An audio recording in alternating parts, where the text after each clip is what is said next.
अरे दिव्या चटर्जी को फोन लगाया कि नहीं लगाया, पता चला वो चटर्जी आने वाला है कि नहीं है। इन दोनों के चक्कर में हमारा घर बनेगा भी नहीं। देखते हैं कि हमारा घर इस साल भी नहीं बनेगा। बहुत साल का पुराना रखा हुआ घर है, इस साल भी नहीं बनेगा, ऐसा ही रह जाएगा।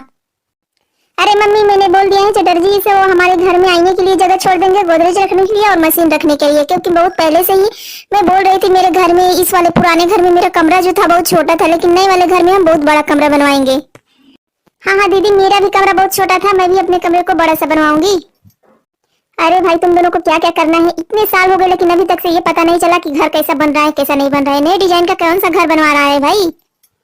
अरे मम्मी जी, हम आज के जमाने के घर बनवा रहे हैं, देखना कितनी अच्छी अच्छी डिजाइन ढूंढ करके लाई हुई हैं। आप भी देख करके दंग रह जाओ कि इतनी अच्छी डिजाइन मिलती कहाँ से है हम लोगों को। कहीं तुम दोनों के चक्कर में वो चटर्जी न भाग जाए।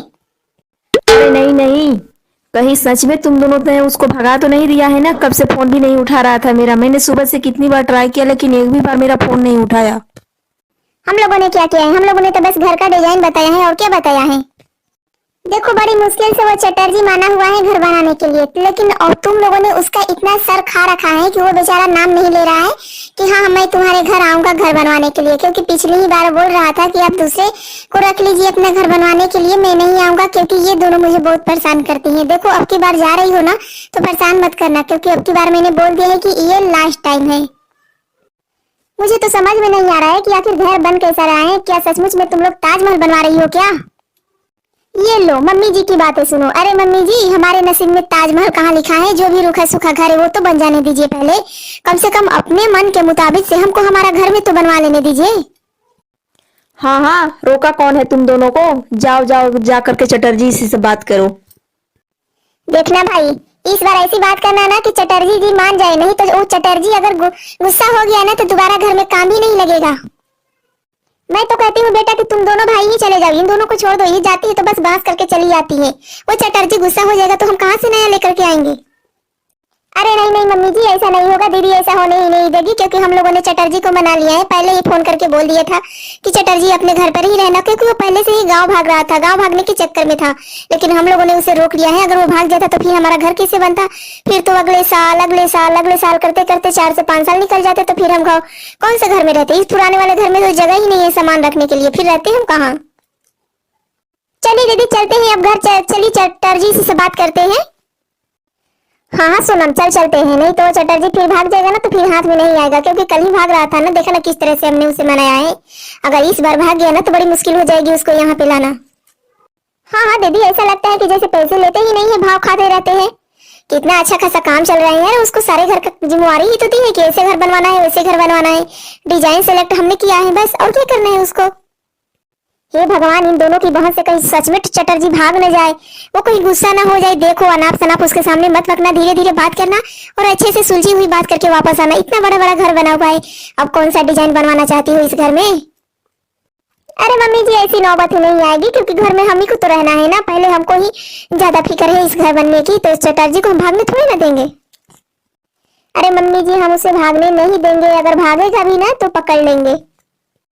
अच्छा अच्छा ठीक है, जल्दी जाओ कि यहीं पे खड़ी होकर के बहस करती रहोगी, खुद समय गायब करती हो और शाम को आकर के खाना भी पकाना है। जल्दी जाओ, जल्दी आना। अरे आओ सुनीता, कैसी हो, क्या हालचाल है बेटा। जल्दी आओ जल्दी, तुम्हारा इंतजार कर रही थी, तुम्हारी मम्मी नहीं दिखाई दे रही है। अरे आंटी जी, मम्मी तो पीछे रह गई है, लेकिन क्या करे, बाजार में गई थी तो बोली कि मुझे सेब लेना है, अंगूर लेना है आप सबको खिलाने के लिए, लेकिन वो उधर ही रह गई, तो मैं सीधे लेकर के बैग को चली आई आपके घर। बहुत अच्छा किया बेटा, बहुत अच्छा काम किया है, क्योंकि पीछे रहने वाले को पीछे ही छोड़ दिया जाता है, आगे चलने वाले को आगे से ले लिया जाता है। लेकिन क्या करे बेटा, तुम्हारी मम्मी अगर पीछे रह गई ना तो बहुत बड़ी मुसीबत हो जाएगी। तुम जानते नहीं हो कि वो कौन कौन से कांड करती हैं। कौन कौन से कांड करती है मेरी मम्मी, मुझे तो नहीं पता है आंटी। अरे बेटा तुमको नहीं पता है, हमको तो पता है ना। इतना बड़ा बैग लेकर के क्या लेकर के आई हो, इसमें कपड़ा लता है क्या। अरे हाँ आंटी जी, इसमें कपड़ा है, लत्ता है, तेल है, सरसों का तेल है, किरासन का तेल है, हर चीज का तेल लिए हुए हैं हम। क्या किरासन का तेल बेचने जा रही थी क्या। अरे नहीं नहीं, सॉरी आंटी, किरासन का तेल बोल दिया, कड़ुआ का तेल लिया है, मतलब वही सरसों का तेल, कड़ुआ का तेल, किरासन का तेल नहीं है। किरासन का तेल तो कोटा में पहले मिलता था, अब तो मिलता भी नहीं है साला। पता नहीं दुकान वाले क्या करते रहते हैं, इधर से उधर उधर से इधर, और किरासन तेल का जमाना कहाँ है। वैसे तो मेरा कड़ुआ तेल है इसमें। अरे बेटा तुम बैगवा को नीचे रख देना, काहे सर पे लेके खड़ी हो। अरे आंटी सर पे नहीं लेंगे ना, नीचे रख देंगे तो मम्मी आएगी तो गुस्सा करेगी, क्योंकि बोली है कि सर पे ही उठा करके रखना, नीचे मत रखना, कहीं भी जाना तो लेते जाना। ओहो, तो तुम्हारी मम्मी क्या बोली है कि सब वो हर जगह लेकर के जाना, कब बाथरूम भी जाओगे तो लेकर के जाओगे बेगवा को? अरे आंटी ऐसा तो ना होता है कि बाथरूम करते समय कोई बैग ले जाए, लेकिन कहा है ना कि मम्मी ने कहा है कि उतारना मत, तो इसलिए मैंने सर पे रखा हुआ है, उतारूंगी नहीं इसको। अगर उतार दिया तो वो गुस्सा करने लगेगी, क्योंकि वो थोड़ी देर में आ रही है। ओ, तुम्हारी जैसी लड़की तो बेवकूफ मैंने देखी नहीं, कब से सर पे लेकर के बकर बकर बकर बकर किए जा रही हो। अरे नीचे रख दो, फिर आराम से बात करो हमसे। अरे आंटी जी कुछ भी हो जाएगा, लेकिन हम नीचे नहीं रखेंगे इसको। अगर नीचे रख दिए ना तो आप नहीं जानती है कि मेरी हालत कितनी पंचर हो जाएगी। और नीचे रखने के बात करने को बोल रही है, कम से कम मीठा पानी तो पिलाइए। अरे हाँ हाँ, तो अंदर आओगी तब ना मीठा पानी पिलाएंगे, यही दरवाजे पे खड़ी होकर के बकर बकर कर रही हो। और चलो अंदर चलो। अरे आंटी जी बताइए कि घर किसका है, रेंट पे लिया है क्या घर, या किराए पे है? अरे ये मेरे बेटी और बहू ने मिल करके इसको बनवाया हुआ है, यानी कि मेरे बेटों ने पैसा दिया है, मेरी बहुओं ने डिजाइन सेलेक्ट किया है। तो ये बताओ कि ये घर बना कैसा है, देखने में कैसा लग रहा है? ओह वाह, बहुत सुंदर आंटी जी, बहुत सुंदर घर बनवाया है भाभी जी लोगों ने। लेकिन मैं भाभी जी लोगों से मिले बिना यहाँ से जाने वाली नहीं हूँ। हाँ हाँ, इसीलिए तो तुमको बुलवाया है बेटा, जल्दी से अंदर आ जाओ। आंटी जी मुझे बहुत बोझ लग रहा है, ये बहुत भारी है बैग, अब इसको कहाँ मैं रखूँ? देखो बेटा, रखने की जरूरत नहीं है, क्योंकि तुम्हारी माँ ने कहा है ना कि सर पे उठाए रखना, तो उठाए रखो। क्योंकि जब तक वो आ नहीं जाती तब तक मीठा पानी झाड़ा पानी कुछ नहीं करना है, तुमको खड़े रहना है, खड़े रहना है। क्या बात है आंटी, मजाक कर रही है क्या हमसे? हटाइए इसको जल्दी हमारे बैग को। मम्मी से हम बोल देंगे ना कि हम आ गए हैं मामी के घर, और मामी के घर तो सबका अधिकार होता है ना। हाँ हाँ, अधिकार तो होता है, इसीलिए तो पीछे रह गई है, ताकि मिठाई उठाई लेकर के ना जाना पड़े। आएगी तो मिठाई आगे से लेकर आएगी ना, इसीलिए तुमको बैग में लेकर के भेज दी कि पहले जाकर के कपड़ा लाते दे आओ, पीछे से मिठाई बचेगा मार्केट में तो लेकर के आएंगे, नहीं तो बोल देंगे हर बार की तरह कि मिठाई ही नहीं बचा था मार्केट में। जब आती थी तब कहती थी मिठाई नहीं बचा था मार्केट में, मिठाई नहीं बचा था। अरे बाबा, तुमसे मिठाई कौन मांग रहा है, तुम अपना मिठाई अपने पास रखो। ए दीदी, हम यहाँ पे देख रहे हैं चावलवा हुआ कि नहीं हुआ, देखिए ना यहाँ करके। अरे तुम ही चावल पकाओ, यहाँ पे मुझे बड़ा सा हांडी पकड़ा दिया है मम्मी जी ने, एक हांडी प्रसाद बनाने के लिए, कि प्रसाद बना करके रेडी करो जल्दी से। मैं कैसे प्रसाद बनाऊं, मुझे तो वो आटे वाला प्रसाद और धनिया वाला आता ही नहीं है। मम्मी ने कहा है कि आटे और धनिया का प्रसाद बना करके रेडी कर दो। अरे दीदी, तो इसमें कौन सी बड़ी बात है, आटे को भून करके हलवा बना दीजिए और धनिया को भून करके उसमें मिला दीजिए, हो जाएगा आटे और धनिया का हलवा। अरे लेकिन धनिया का हो तो जाएगा, लेकिन धनिया कौन सा रहेगा, हरा वाला या सूखा वाला? अरे दीदी, अभी आपको ये भी नहीं पता है कि कौन से धनिया का प्रसाद बनता है? सूखा वाला धनिया रहता है, जो मार्केट में सूखा वाला मिलता है ना, वही वाला, हरा वाला धनिया से नहीं बनता है। दीदी सब कुछ तो ठीक है, लेकिन मम्मी को ये कैसे बताएंगे कि हमने जो किचन बनवाया है वो बहुत ही छोटा सा है। इतना छोटा किचन है कि हम लोग पाँव रखने की जगह नहीं है वहाँ पे, एक आदमी के सिवा दूसरा इंसान उसमें जा नहीं सकता है। अब हम कैसे बताएंगे मम्मी को? ये बात तो बिल्कुल सही बोल रही हो, लेकिन हम करें भी तो क्या करें? दीदी चलो जल्दी जल्दी से खाना पका करके फिर चलते हैं, घर में मेहमान आने वाले हैं, आज हमारा घर का पहला दिन है ना। लेकिन क्या करें दीदी, हम लोग यहाँ पे खाना पका रहे हैं, घर का किचन इतना छोटा सा है कि हम लोग उसमें जा नहीं सकते हैं। मम्मी जी से कोई ना कोई तो बहाना तो बना ही देंगे, लेकिन ये बात है कि रोज रोज अगर हम मम्मी जी को खाना बना करके खिलाएंगे तो कहेंगे क्या कि हाँ हम उन्हें खाने में क्या दे, क्योंकि ये क्या 2 रेसिपी के सिवा हम कुछ बना नहीं सकते हैं, क्योंकि इतनी गर्मी होती है उस काल कोठरी वाली रसोई में कि अब हम कर ही क्या सकते हैं। दीदी सब कुछ तो हमने सही बनाया है, लेकिन ये काल कोठरी जैसी जो रसोई बनी है ना वो ठीक नहीं है, इसका डिजाइन सही नहीं था। अरे नहीं नहीं रे, उसका भी डिजाइन सही था, लेकिन वो जो चटर्जी है ना उसी ने कुछ गड़बड़ किया है। हाँ दीदी जरूर कुछ उसी ने गड़बड़ किया हुआ, नहीं तो हमारा घर का डिजाइन तो बहुत बड़े बड़े रूम वाला का था, तो ये किचन इतना छोटा कैसे हो गया? हम लोगों का रूम तो इतना बड़ा बड़ा है, फिर किचन इतना छोटा हो कैसे गया? हम लोग नहीं जा सकते हैं। लेकिन दीदी नौकरानी भी आएगी तो उसमें खाना नहीं पकाएगी, क्योंकि वो देखकर ही भाग जाएगी कि किचन कितना छोटा सा है रसोई हमारे घर की। हाँ, और नए लोग भी आएंगे तो यही कहेंगे कि देखो ना इसके घर में कितना बड़ा सा आलीशान घर बनाया है और किचन बनाया है बिल्कुल सी काल कोठरी जैसी। अब हम क्या करें, कुछ समझ में नहीं आ रहा है। धीरे बोल, मम्मी आ गई मम्मी।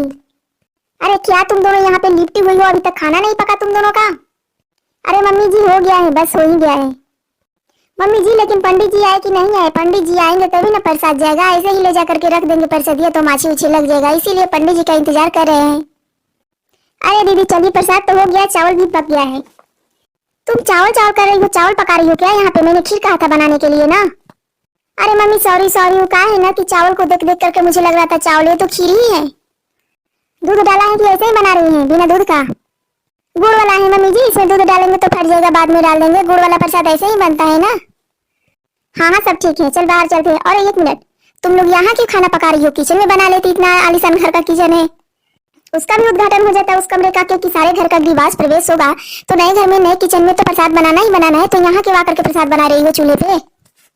मम्मी जी वो कहा है ना कि भगवान का प्रसाद चूल्हे पर ही बनाना चाहिए। हाँ मम्मी जी, मेरी माँ भी कहती थी कि भगवान का प्रसाद चूल्हे पे पकाना चाहिए, इससे घर में ज्यादा लक्ष्मी आती है। अच्छा अच्छा चलो अब मैं चलती हूँ, प्रसाद ले दे करके तुम सब आना, समझी? तुम लोगों ने क्या समझ रखा है, रोज रोज हमको सूखी हुई रोटी खिला रही हो? घर में खाना नहीं है क्या? सब्जी उब्जी काहे नहीं बनाती हो, खाली रोज रोटी पका के रख देती हो? अरे मम्मी जी वो कहा है ना कि कल मेरी तबीयत खराब थी और आज मन नहीं था, तो इसीलिए हम लोगों ने रोटी पका दी है। तो दही मंगाए हुए हैं मार्केट से, दही रोटी खा लीजिए। हाँ मम्मी जी, दीदी की और मेरी दोनों आदमी की तबीयत खराब थी, इसीलिए हम लोगों ने ऐसा पका दिया है रोटी। दही रोटी अच्छा तो लगता है, खा लेना आप लोग। आखिर तुम लोग किचन में खाना बनाती क्यों नहीं हो? मेरे समझ में ये नहीं आता, तुम दोनों बताती भी नहीं हो और बनाती भी नहीं हो। माफ करना मम्मी जी, वो कहा है ना कि हमारे घर का जो घर बना हुआ है ना इतना बड़ा सा, उसमें किचन बहुत ही छोटा सा काल कोठरी जैसा बन गया है। हमारी रसोई अच्छी नहीं बनी है, इसीलिए हम लोग वहाँ पे खाना नहीं पकाते हैं। क्योंकि वहाँ पे अगर हम जाएंगे ना तो एक आदमी के सिवा दूसरा आदमी वहाँ कोई जा ही नहीं पाएगा। इतना छोटा सा किचन है, सिर्फ एक ही आदमी खड़ा होकर के बर्तन वहाँ धो सकता है या खाना पका सकता है। ज्यादा खाना पकाने की वहाँ पे जगह ही नहीं है कि हम रखेंगे कहाँ पे। हे भगवान, इतना बड़ा आलीशान सा घर बन गया और किचन इतना छोटा सा बन गया। तुम दोनों के ही देन है ना, तुम दोनों ने इस घर के डिजाइन बनवाए थे, तो तुम दोनों ही जानो कि कैसे किचन छोटा हो गया। अरे मम्मी जी वो चटर्जी जो है ना जो घर बनवा रहा था, उसी की वजह से छोटा हो गया है। अरे वाह वाह, उल्टा चोर कोतवाल को जाने। मैंने चटर्जी से बातें की थी, उसने कहा था कि तुम्हारी बहू ने बड़ा बड़ा रूम बनवा लिया है इसीलिए किचन छोटा हो गया है। उस टाइम वो बोल रहा था तो तुम दोनों ने जगह ही नहीं दिया है उसे किचन बनाने के लिए, तो बनाएगा कहाँ से? जितना जगह बचेगा उतने में ही बनाएगा ना। दीदी लगता है कि हमारी ही गलती है, हम ही लोगों ने बड़ा बड़ा रूम बनवा करके किचन को छोटा कर दिया है। अब हमारी ससुराल की रसोई ऐसे ही रहेगी, छोटी सी काल कोठरी जैसी। अब तो हम इसे तोड़वा भी नहीं सकते हैं क्योंकि ये घर पूरी तरह से बन चुका है। या तो हम छत के ऊपर किचन बनवाएंगे, फिर इसी किचन में हमको खाना पकाना पड़ेगा। कोई बात नहीं, एक दिन खाना तू बनाएगी, एक दिन खाना मैं बनाऊंगी, तो ऐसे हो जाएगा। एक साथ हम दोनों मिल करके वहाँ पे काम नहीं कर सकते हैं, बाहर के हिस्से में आकर के आंगन में काम करना पड़ेगा। ठीक है, तो हम इसी तरह से खाना पकाएंगे। किसी भी तरह से खाना पकाओ, जल्दी से मेरे लिए सब्जी बना करके ले आओ और डाइनिंग टेबल पे लेके आओ, मैं जा रही हूँ वहाँ पे। ठीक है मम्मी जी आप जाइए, हम आ रहे हैं वहीं पे। ठीक है मम्मी जी जाइए आप। मैं भी चलता हूँ, मेरे लिए भी खाना लेकर के आना, बहुत जोरों की भूख लगी है। रोज रोज आलतू फालतू खाना खिला करके तुम लगता है कि हम लोगों को बीमार डाल दोगी। हे भगवान, कितनी किस्मत हमारी खराब है। अब तो हमको इसी ससुराल की रसोई में खाना पकाना पड़ेगा। अब क्या करें, हमारी गलती की सजा हम ही को मिल गई। हाँ ये बात तो है। अब चलो चलते हैं, अब क्या करेंगे, अब उसी किचन में खाना पकाएंगे।